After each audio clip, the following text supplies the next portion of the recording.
Yo, Héctor José Cámpora, juro por Dios, nuestro Señor, y estos santos evangelios, desempeñar con lealtad y patriotismo el cargo de presidente de la nación y observar y hacer observar fielmente la Constitución de la nación argentina.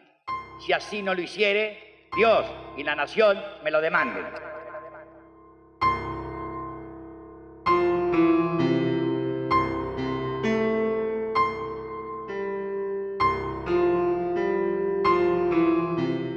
Vamos a adentrarnos una vez más en tratar de recorrer la historia de nuestro país, la historia política reciente. Digo reciente porque los hechos en la historia de la Argentina pareciera que fueran ocurridos ayer o hubiesen ocurrido ayer. Hoy vamos a hablar de los 49 días de Cámpora en el gobierno, de todo lo que significó para la historia de nuestro país aquellos días convulsionados de un Cámpora que llegaba al gobierno con una consigna muy clara expresada por el Perón desde Madrid: Cámpora al gobierno, Perón al poder.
Los acuerdos que se había llegado entre Perón y Cámpora no se estaban cumpliendo en cierta medida.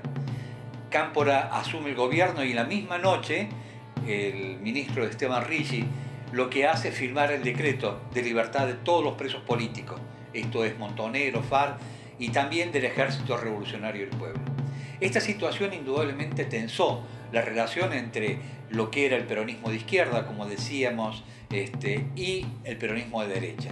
Un peronismo de derecha que estaba fundamentalmente expresado en la ortodoxia sindical, que también había estado durante 18 años tratando de que Perón volviera al gobierno, pero que indudablemente en algún momento de la historia y con Augusto Timoteo Bandor había tratado de desbancar a Perón en la representación del peronismo dentro de la sociedad.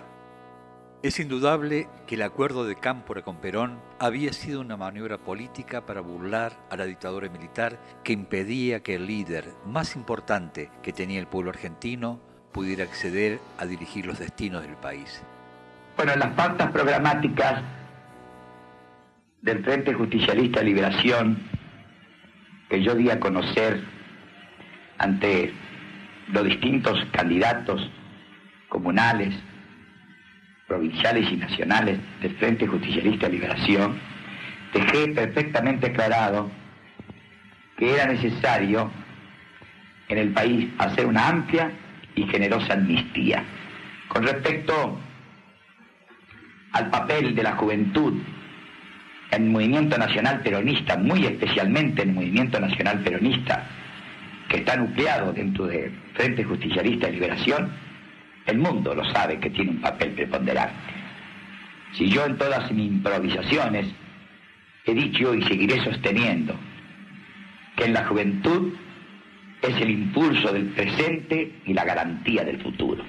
Con la vuelta del peronismo al gobierno, con Cámpora al gobierno, se había montado un escenario de dos fuerzas ideológicas y políticas muy fuerte.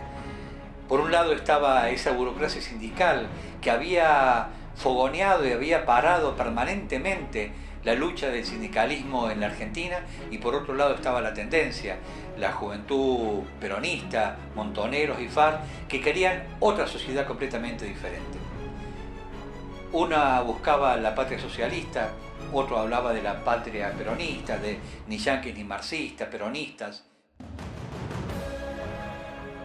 La fórmula Cámpora-Solano-Lima era el acuerdo político posible con diferentes sectores de aquel Frente de Justicialistas de Liberación, pergeñado por el mismo general Perón.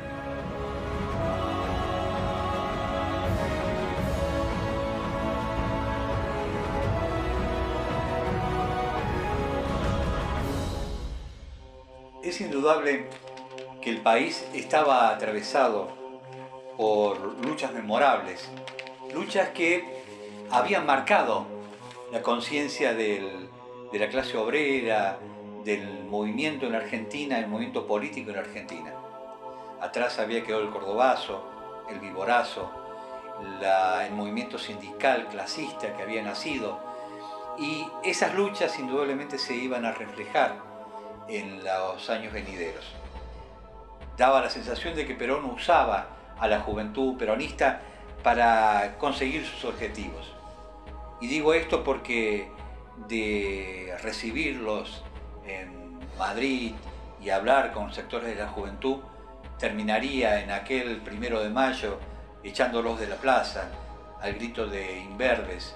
Muchos sectores del peronismo, como es el caso de Alonso, como es el caso de Bandor, habían tratado de desbancar a Perón porque no creían que Perón volvería al país. La juventud peronista, esa juventud que en ese momento había despertado a la lucha, era la que realmente agudizaba las contradicciones frente a la dictadura. Era en última instancia la que había puesto los muertos, es la que había puesto la lucha, y muchos de ellos habían sido torturados o fusilados, como el caso de la masacre de Trelew.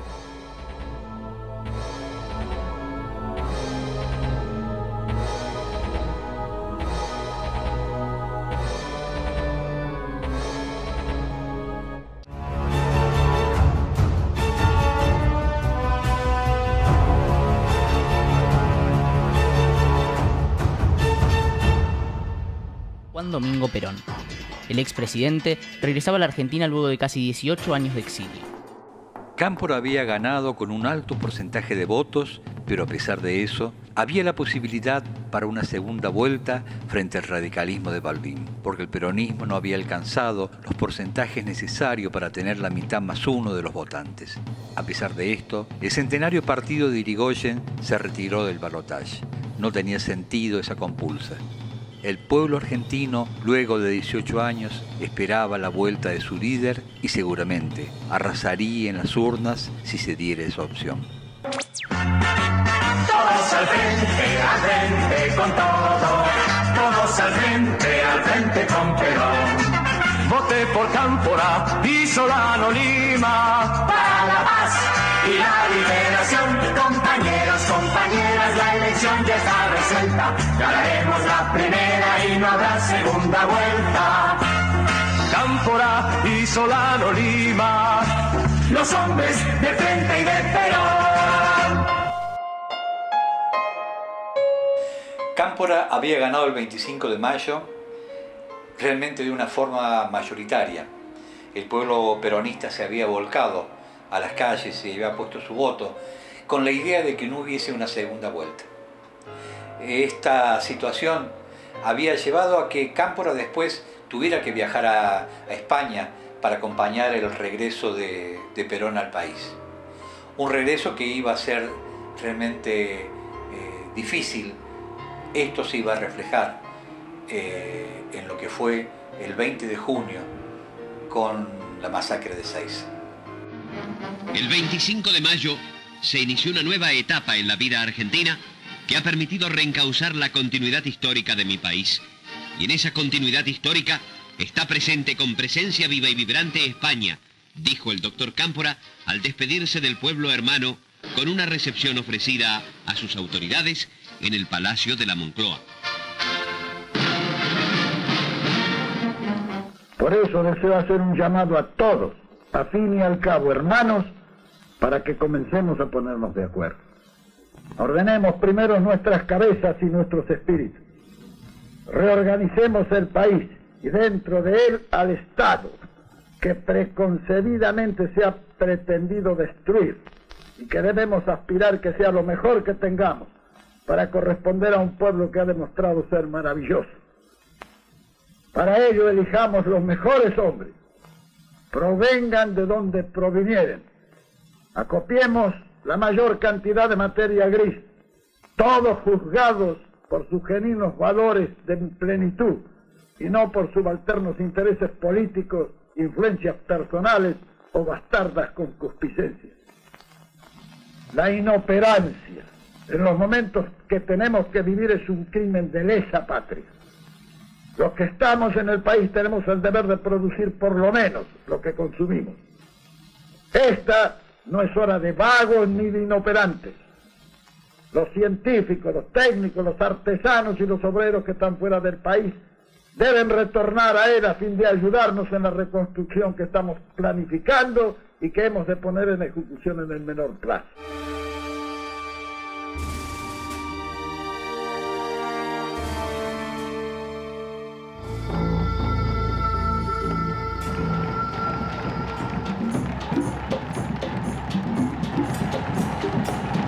Finalmente llega el día esperado. El reencuentro con el máximo líder despierta una emoción contenida durante 18 años. El 20 de junio se presentaba como un día radiante. Se había preparado un gran palco y más de 2 millones de personas venidas de todo el país se habían congregado allí en Ezeiza. Iba a ser supuestamente la gran fiesta.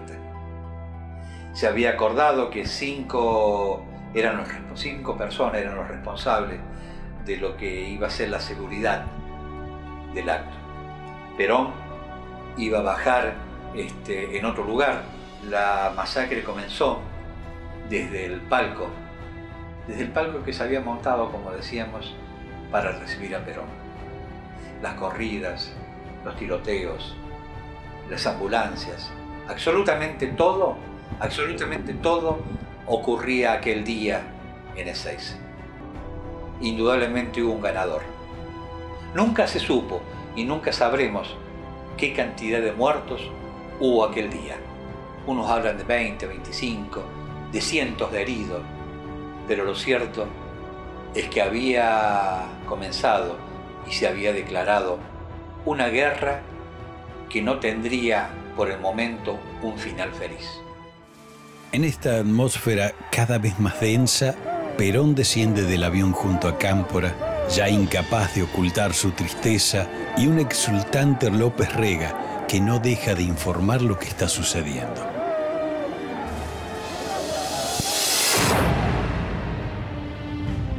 Antes de partir del aeropuerto de Morón, Cámpora habla por cadena nacional y su mensaje se propaga por los altavoces de Ezeiza. Mientras la máxima movilización de la historia se diluye en un caos incontenible, se oye al presidente lamentándose por aquellos sectores ajenos al sentir nacional que han evitado el reencuentro de Perón con el pueblo. 13 muertos, cientos de heridos y varios torturados son el saldo de una jornada que se mostraba auspiciosa y que devino en tragedia. La masacre de Ezeiza pone al descubierto las diferencias irreconciliables que existen dentro del movimiento peronista e inaugura una nueva etapa donde la violencia ocupará un lugar central. Por medio de un decreto, se conforma una comisión oficial para recibir a Perón, integrada por el presidente y el vice, sus ministros y el presidente de la Cámara de Diputados. Este consejo debe apoyarse en la labor de la llamada Comisión de los Cinco, que a los fines políticos es la verdadera encargada de la organización.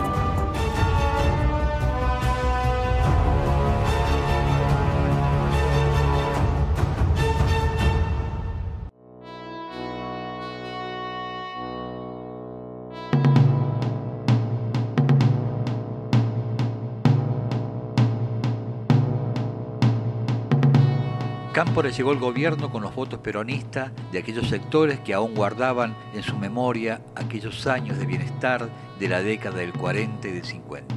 Y por otro lado, los más jóvenes, que por dicho de los mayores les recordaban lo que habían sido fundamentalmente las medidas que el gobierno de Perón había tomado entre 1945 y 1950. Lo que en realidad no estaba muy claro es que hasta cuándo sería ese Cámpora presidente. Lo cierto era que la lucha interna dentro del movimiento se reflejó con mucha dureza y crueldad aquel 20 de junio con la masacre de Ezeiza. El pueblo argentino parte hacia las cárceles bajo la consigna de libertad inmediata a los presos políticos.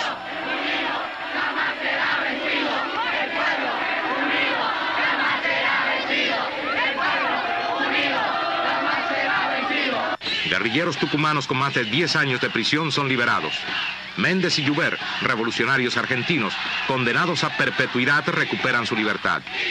Ellos estuvieron en la guerrilla de Jorge Ricardo Massetti, comandante segundo, valeroso combatiente y periodista argentino que dirigiera la agencia noticiosa Prensa Latina.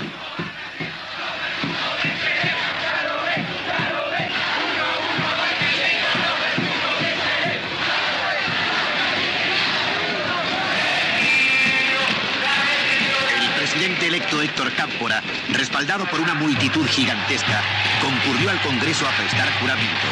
Los acompañan las autoridades del aeroparque de la ciudad de Buenos Aires, encabezadas en Buenos Aires del presidente Salvador Allende.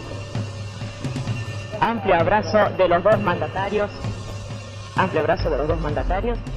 Después de Ezeiza, la profundidad de la crisis era muy grande, a tal punto de que tal vez el gobierno de Cámpora, que quizás iba a durar un poco más de lo que duró, iba a comenzar a conocer su final.